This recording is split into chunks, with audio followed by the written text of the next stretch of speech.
When preparing to use the Spay hook to locate a uterus, begin by evaluating the hook available. Notice if the curvature of the hook correlates with the narrow or wide aspect of the handle, or whether the handle is round. This is important in order to be aware of the orientation of the hook within the patient. The next step is using thumb forceps to grasp the body wall. Whichever side the surgeon chooses to attempt location of the uterus is the side of the incision that will be held.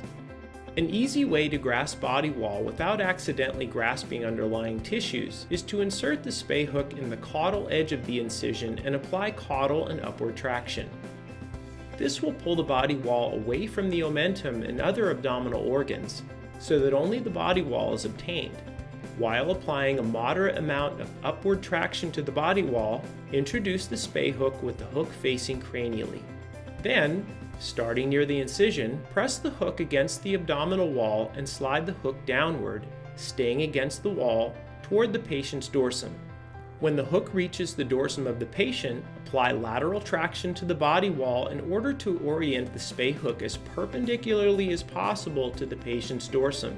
Then, rotate the handle medially toward the patient's midline and begin a very gentle slide or bounce towards midline. When midline is reached, slowly begin to bring the hook towards the incision using a gentle rocking or pivoting motion to release any intestinal tract that may be caught in the hook.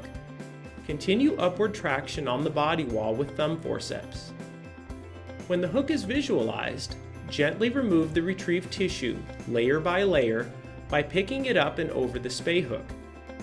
Thumb forceps may be carefully used for this step unless intestinal tract is present on the hook. Place the tissue not associated with the reproductive tract back inside the abdomen. Be cautious of tearing, poking holes in, or otherwise damaging tissue. Look for the uterine horn or broad ligament. If either of these structures are identified, gently grasp the structure between the thumb and first finger.